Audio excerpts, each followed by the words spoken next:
For all your t-shirt needs, check out TeePublic's Killer Selection. Follow the link in the description.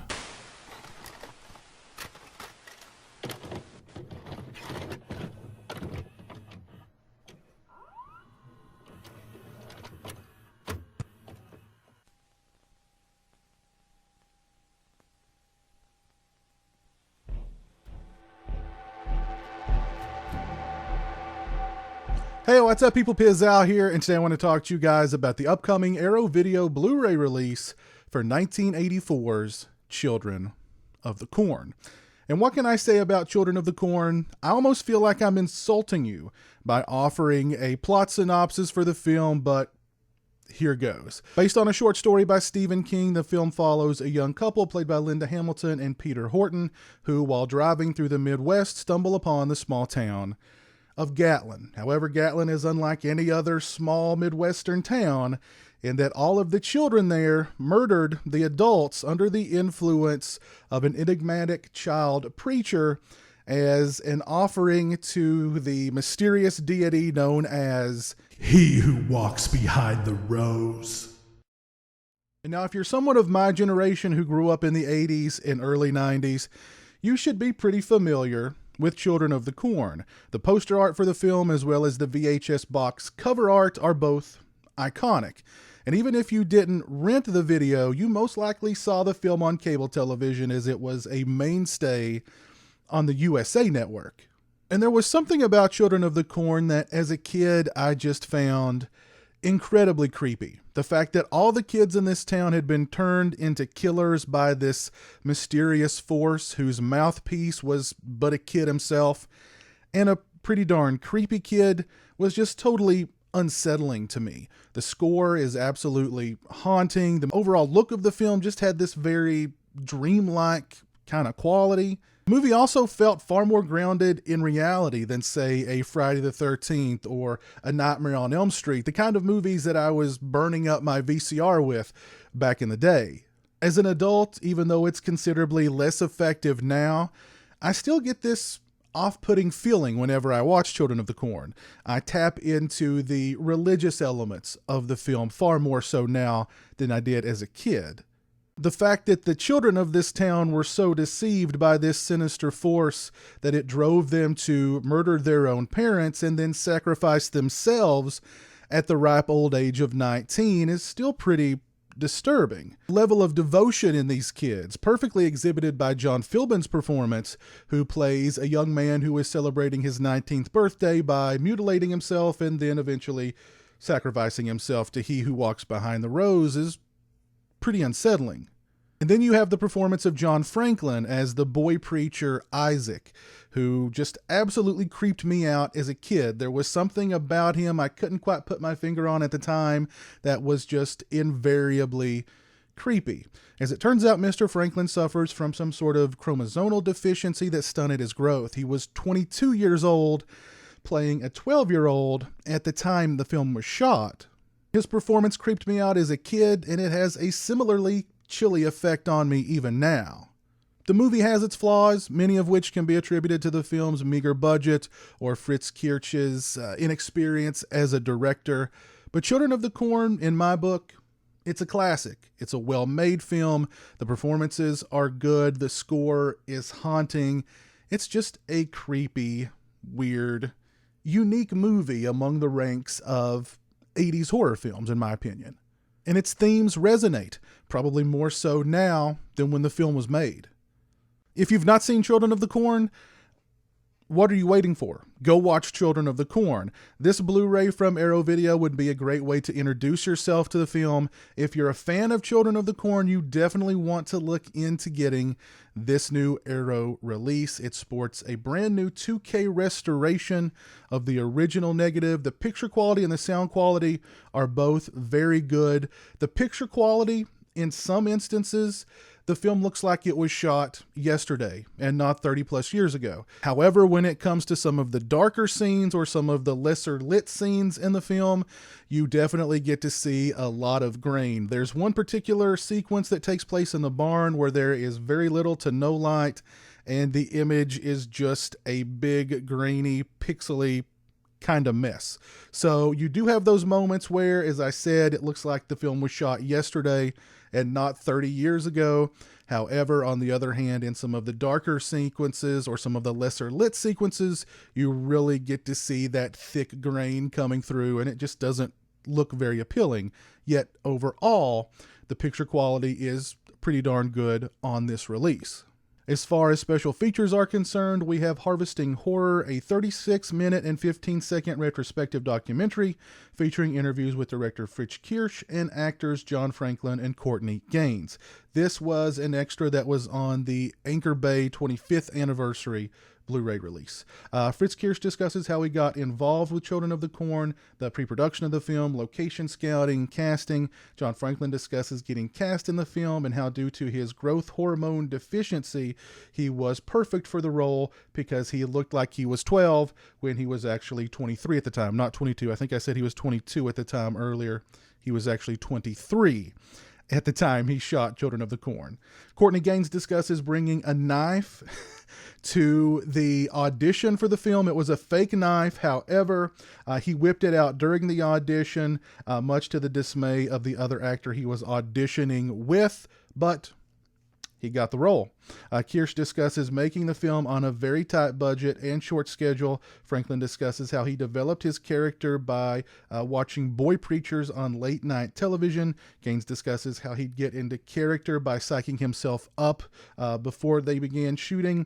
Kirsch discusses working with Linda Hamilton and Peter Horton. They all discuss the shooting locations, the legacy of Children of the Corn, and much, much more.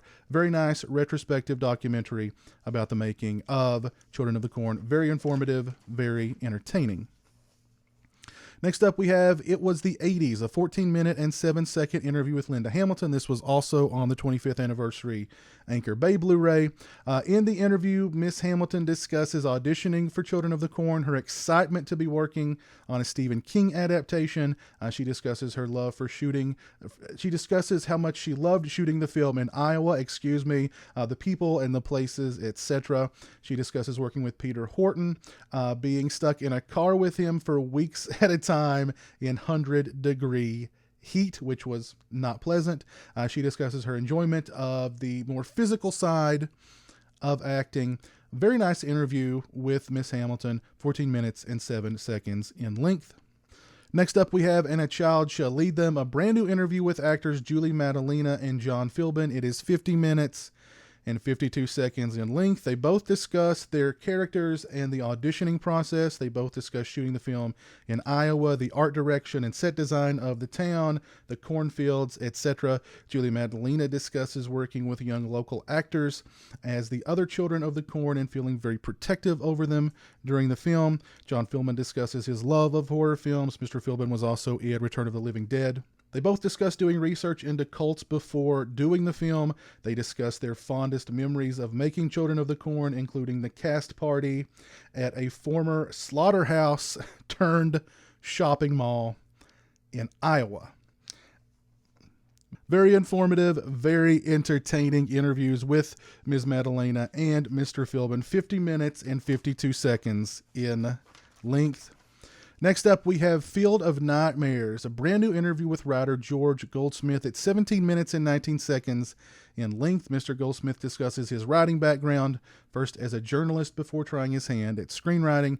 He discusses the work he did on Children of the Corn, rewriting the script for the film that Stephen King had originally wrote. King was not a fan of what Goldsmith did with the material, which led to what sounded like a mild argument between the two. He discusses his thoughts on the film today, the sequels, the film's cult status, and more. Very nice interview with Mr. Goldsmith, 17 minutes and 19 seconds in length. Next up, we have Stephen King on a Shoestring. It's an interview with producer Donald P. Borchers. It's 11 minutes and 18 seconds in length. It was also on the 25th anniversary Anchor Bay Blu-ray. Mr. Borchers discusses how the story went from the pages of Stephen King's short story to the screen and the many obstacles they faced while filming Children of the Corn. Mr. Borchers discusses casting the film, location scouting, the low budget, the brief shooting schedule, and more. Mr. Borchers discusses first approaching Sam Raimi to direct the film, which I thought was interesting. Kind of brief but informative interview with Mr. Borchers. Next up, we have Welcome to Gatlin, interview with production designer Craig Stearns and composer Jonathan Elias. It's 15 minutes and 29 seconds in length. Mr. Stearns discusses how much he enjoyed Iowa, the challenges of shooting there on location, how they pulled off the effects of the film for He Who Walks Behind the Rose, moving underground, etc., having to spray paint the corn green because it turned brown at one point while filming. Mr. Elias discusses how quickly he wrote and composed the music for the film. He says that he is shocked at how popular the film is today and that it spawned so many sequels. Very nice interviews with Mr. Stearns and Mr. Elias. Next up, we have Return to Gatlin, a tour of the shooting locations hosted by John Sullivan of childrenofthecornmovie.com and featuring interviews with locals. It's 16 minutes and 29 seconds in length. Mr. Sullivan guides us through the shooting locations to compare what they look like now versus what they looked like back when the film was shot, while locals recall the making of the film, the crew, the setups, etc. Very nice tour of the shooting locations with interviews from the locals by Mr. Sullivan. I've been a friend of Mr. Sullivan from childrenofthecornmovie.com for quite some time. Very nice guy. Go check out his website. I'll put a link to it down in the description. Next up, we have Cut from the Cornfield, an interview with actor Rich Kleinberg about the infamous lost Blue Man scene. It's 5 minutes and 30 seconds in length. Of course, the Blue Man was the decomposing, crucified policeman who was in the cornfield. Well, they actually shot a sequence where the Blue Man was killed by the Children of the Corn. Photos from that sequence were put in like Fangoria and used to promote the film. However, that sequence, as you know, wasn't in the final movie. Very brief interview, but a very interesting interview with Mr. Kleinberg. And he tells you everything that you could possibly want to know about the lost Blue Man scene. We get a storyboard gallery, we get a trailer, we get Disciples of the Crow, which was a short film adaptation of Stephen King's Children of the Corn story that was made 1 year before Children of the Corn was made. It's 18 minutes and 56 seconds in length, and it's pretty good. We get an audio commentary with director Fritz Kirsch, producer Terrence Kirby, and actors John Franklin and Courtney Gaines. That commentary is ported over from the 25th anniversary Anchor Bay Blu-ray release. And last but not least, we have an audio commentary with John Sullivan of childrenofthecornmovie.com and Justin Beam. I listened to the entire commentary. It was highly entertaining and very enlightening. Both of these guys know their Children of the Corn movie trivia, and I had a really good time watching the film with this commentary. I highly recommend it if you pick up this Arrow Blu-ray release. I can't tell you anything about the packaging or any of the accoutrements that may come with this release. Arrow Video were nice enough to send me a check disc of the Blu-ray for review purposes, but I can safely tell you that if you are an owner of this Anchor Bay 25th anniversary release, you can throw it out. You no longer need it. Go get the Arrow Video Blu-ray release because it has all of the extras from that Anchor Bay release ported over. A bunch of nice new extras thrown into the mix. The picture quality and the sound quality are both very good. If you're a fan of Children of the Corn, you definitely want to add this Blu-ray to your collection. If you've never seen Children of the Corn before, shame on you. Go watch Children of the Corn right now. This Arrow Video Blu-ray would be a great way to introduce yourself to the film. Let me know your thoughts on Children of the Corn down in the comment section below. Do you like any of the sequels? Let me know down in the comments section below. If you like this video, please leave it a thumbs up. If you're not following me on social media, those links are in the description. They're also right around here. As always, thanks so much for watching. I really appreciate it. Take care, and until next time, peace.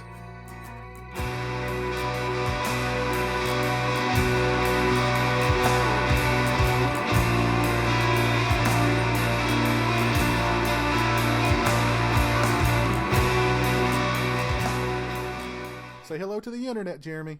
Hello to the internet.